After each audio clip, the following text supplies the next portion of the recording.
ॐ यथाग्नेर्दाहिका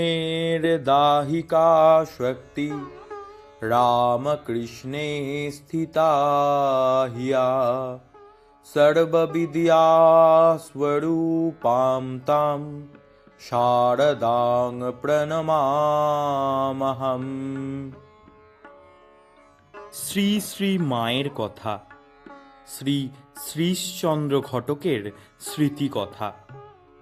1913 খ্রিস্টাব্দের মাঘী অষ্টমীতে শ্রী শ্রী মায়ের অনুমতি পাইয়া পরিবার ও বিধবা ভাগিনীকে মায়ের কৃপা লাভের আশায় তাহার শ্রীচরণ সমীপে লইয়া যাই।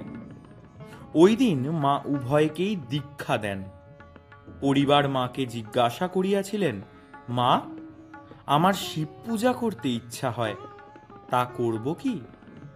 তদুত্তরে মা বলিয়াছিলেন, এখন তুমি ছেলে মানুষ, পারবে না, পরে সময় হলে শিখে নিয়ে শিব পূজা করো, এখন শ্বশুর শাশুড়ির সেবা করো। মা আমার ভগ্নীর প্রশংসা করিয়া বলিয়াছিলেন, ওর মন খুব ভালো। আমরা আম লইয়া গিয়াছিলাম।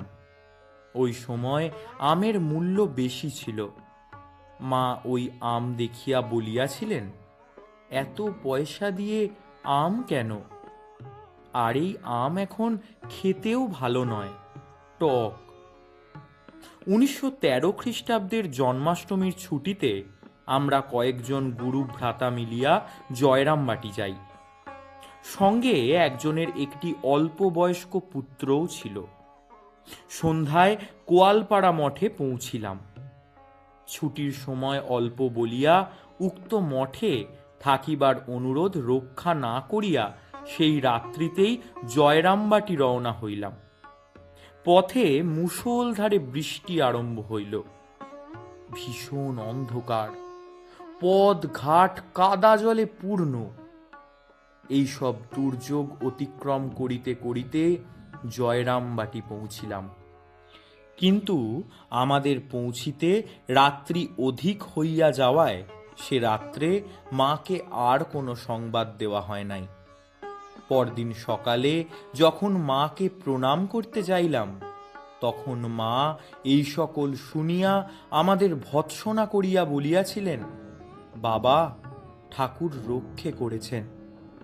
অন্ধকারে অত জল, বৃষ্টি, কাদায় কত সাপ মারিয়া এসেছ, এইভাবে চলায় আমার কষ্ট হয়, গো ভরে চলা ভালো নয়।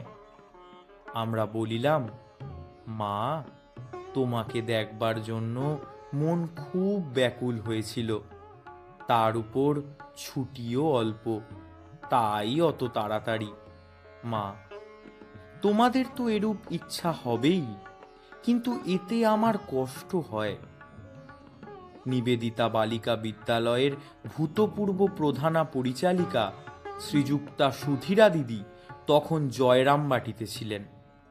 এই দিন দুপুরবেলা মা আমাকে ডাকিয়া বলিলেন, দেখো, সুধীরা তোমাদের সঙ্গে বিষ্ণুপুর পর্যন্ত যাবে, খুব সাবধানে যেও, ওর গাড়ি তোমাদের দুই গাড়ির মধ্যে রেখো। তোমরা আমার আপনার জন, আমার ছেলে। আমি, হ্যাঁ, নেব বই কি, তুমি যেমন বললে ঠিক তেমনি ভাবে নেব।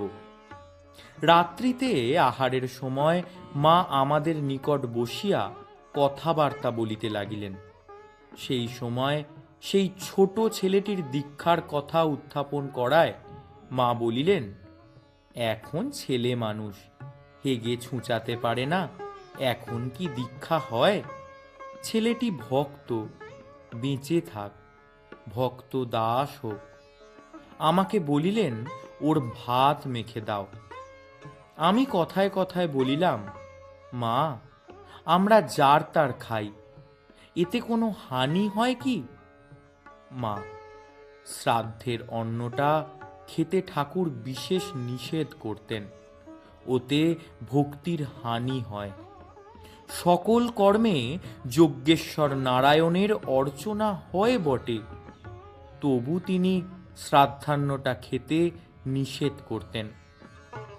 আমি জিজ্ঞাসা করলুম, আত্মীয় স্বজনের শ্রাদ্ধে কি করব?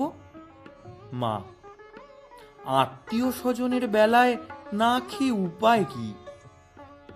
পরদিন বৈকালে প্রায় 2টার সময় মাকে দর্শন করিতে গিয়াছি। মা আলুথালু ভাবে মাটিতেই বসিয়া আছেন। ওই বৎসরেই উহার কিছুদিন পূর্বে দামোদরের ভীষণ বন্যা হইয়াছিল। মা জিজ্ঞাসা করিলেন, বাবা, বন্যায় লোকের কি খুব কষ্ট হচ্ছে? খবরের কাগজে ও লোকমুখে যাহা জানিয়াছিলাম তাহাই বলিতে লাগিলাম। মা নিবিষ্ট চিত্তে শুনিয়া করুণ কণ্ঠে বলিলেন, বাবা, জগতের হিত করো।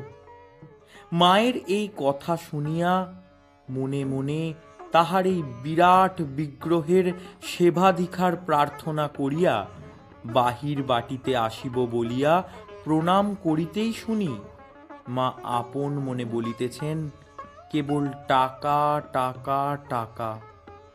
মায়ের মুখে টাকা টাকা শুনিয়া শিহরিয়া উঠিলাম। মা বোধহয় আমার ভিতর ভাবের আতিশয্য লক্ষ্য করিয়াই এরূপ বলিতেছেন। অমনি মা আমার মুখের দিকে চাহিয়া বলিলেন, না বাবা, টাকাও দরকার।